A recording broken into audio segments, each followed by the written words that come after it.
A Latino man is blatantly discriminated against by the maître d' and head waiter when he arrives to dine at a popular and luxurious restaurant. But they are forced to change their hearts and ways when they learn that the man is there to buy the restaurant from its current owner. Don't forget to like and subscribe for more inspiring stories. The Golden Spoon stood tall and proud on Fifth Avenue, its cream-colored walls and gold trim gleaming in the late afternoon sun. Inside, crystal chandeliers cast a soft glow over white tablecloths and polished silverware. The restaurant hummed with the quiet chatter of the city's elite, dressed in their finest for an evening of exquisite dining. Suddenly, a hush fell over the room as the doors swung open. Jorge, a Latino man with salt and pepper hair, stepped inside, wearing a tailored suit. He moved with quiet confidence, ignoring the curious glances from nearby tables. Austin, the restaurant's maitre d', raised an eyebrow as Jorge approached the podium. His lips curled into a barely concealed sneer. "Can I help you?" he asked, his tone implying that he'd rather not. "Good evening," Jorge smiled. "I have a reservation for two on the terrace." Austin's eyes narrowed as he made a show of scanning his reservation book. "I'm afraid that won't be possible.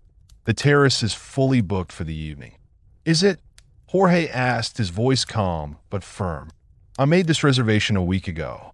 Perhaps you could check again?" "Sir," Austin said, "we cater to a specific clientele here. I'm not sure this is your kind of place." "I know exactly what kind of place this is," Jorge smiled. "That's why I'm here." Austin's jaw tightened.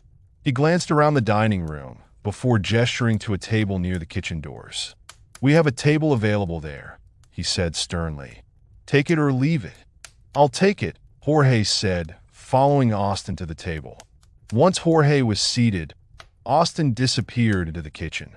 He found Roger, the head waiter, polishing glasses behind the bar. "Watch table 12, Austin muttered. "He looks like trouble." "The guy in the suit?" Roger asked. "What's the problem?" "You saw him. He doesn't belong here," Austin said, leaning closer. "Probably some drug dealer trying to launder money. Or worse, an illegal looking to case the joint." "That's a bit of a leap, isn't it?" Roger asked, but Austin's glare silenced him. "Just keep an eye on him," Austin snapped. "Make sure he knows this isn't his turf." Roger nodded reluctantly and made his way to Jorge's table. He placed a menu on the table with a little more force than necessary. "Can I get you something to drink?" he asked, his tone dripping with sarcasm. Jorge looked up, meeting Roger's gaze. "Yes, I'll have a bottle of the 2015 Chateau Margaux," he said. "Expensive tastes, huh?" Roger's eyebrows shot up. "You sure you know what you're getting into?" "I know more than you think," Jorge replied coolly. "Keep the bottle coming." As Roger walked away, Jorge sat back in his chair, observing the room. He noticed the sideways glances and the whispered comments behind raised hands. His fingers drummed a steady rhythm on the table as he waited. When Roger returned with the wine, his movements were exaggerated and clumsy. As he uncorked the bottle, his hand slipped, sending a stream of red wine cascading onto Jorge's lap. "Oh no," Roger said, not bothering to hide his smirk. "How clumsy of me. Maybe next time, stick to something simpler, like beer." Jorge stood slowly, wine dripping from his ruined suit. "You're right," he said, his voice low and controlled. "This is far too good to waste on you." Roger looked at him, confused. .9 inch. "I'd like to speak with the owner now." Jorge took a deep breath. "The owner?" Roger asked. "He's not here." "Then get me whoever's in charge," Jorge insisted. In no time, Austin appeared at Jorge's side. "Is there a problem here?" he asked. "Your waiter just ruined my suit," Jorge said. "And I'm here for an important business meeting. I need to speak with someone in charge." "I see." Austin's eyes narrowed. "Well, allow me to make it up to you. We have a private VIP room where you can, freshen up. It's much more suitable for someone of your status." "Fine, organodid." Lead the way. Austin guided Jorge to a small room at the back of the restaurant. At that point, Jorge had no idea what Austin was up to. He learned about his true intentions once he stepped inside and heard Austin lock the door from outside. "Hey," Jorge called out, pulling the doorknob. "What's going on?" Outside, Austin turned to Roger with a grim smile. "Call the police," Austin instructed. "Tell them we have a suspicious character causing trouble." "All right, sir." Roger nodded before heading to the reception to call the cops. Inside the room, Jorge paced back and forth, thinking what Austin was up to. He knocked on the door again. "I suggest you unlock this door before things get out of hand," he called out. "You sure don't want to get into trouble, do you?" But no one answered. 15 minutes later, 2 police officers marched into the restaurant. Austin met them at the VIP room door, speaking in hushed tones. "He's in here," Austin said. "Been causing trouble all day. We think he might be dangerous." The officers nodded, hands on their holsters as Austin unlocked the door. Jorge quickly stepped out, but was surprised to see police officers waiting for him outside. "Sir, we're going to need you to come with us," one of the officers said, reaching for his handcuffs. Before Jorge could respond, a booming voice cut through the tension. "What the heck is going on here?" Everyone turned to see Richard, the restaurant's owner, striding towards them. His face was red with anger as he took in the scene.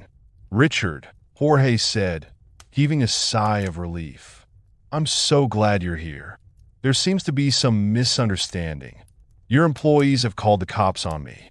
Richard looked from Jorge to the police officers, then to Austin and Roger. "Misunderstanding," he yelled. "Do you know who this man is?" Roger stammered, "Troublemaker, obviously." "Jesus." Richard shook his head. "This is Jorge, the man who was here to buy the restaurant. I told you he'd come here, didn't I? Who told you guys to call the cops?" A stunned silence fell over the group. Austin couldn't even look into Richard's eyes. He knew he was in deep trouble. "I've been here for over an hour," Jorge announced. "I wanted to see how your staff treated customers when you weren't around." Then he turned to Austin and Roger. "If you knew who I was, would you have treated me like this?" he asked. Austin stammered, You thought wrong." Jorge cut him off. "And now you pay for it." Richard stepped forward, feeling ashamed of what his employees had done. "Jorge, I can't begin to apologize enough for this," he began. "Austin, Roger, you're both fired. Clear out your things immediately." "Wait, Richard," Jorge said as he held up a hand. "I have a better idea." He turned to face Austin and Roger. "You're not fired. You'll stay, but you'll clean the floors. Let's see if that teaches you some respect." Austin's face flushed red with humiliation. "You can't do this," he sputtered. "Actually, he can," Richard said. "As of tomorrow, this restaurant belongs to Jorge. You work for him now, if he'll have you. I'll give you both a chance to prove yourselves." Jorge looked at Austin and Roger. "Starting tomorrow, you'll report to the kitchen for dishwashing duty. If you can prove you've learned something about respect and dignity, maybe, just maybe, you can earn your old jobs back." As Austin and Roger stood in shocked silence, Jorge turned to Richard. "Now, shall we discuss the final details of the sale? I think I've seen enough to know what changes need to be made around here." Richard nodded, gesturing towards his office. As they walked away, Jorge paused and looked back at Austin and Roger. "Oh, and gentlemen, I expect to see you both here bright and early tomorrow," he smiled. "Don't be late. I'd hate to have to dock your pay on your first day in your new positions." With that, Jorge followed Richard into the office, leaving Austin and Roger to contemplate their future in a restaurant where the tables had most definitely turned. As the door closed behind them, the rest of the staff and patrons burst into hushed conversations, the evening's unexpected drama providing fodder for gossip that would last for weeks to come.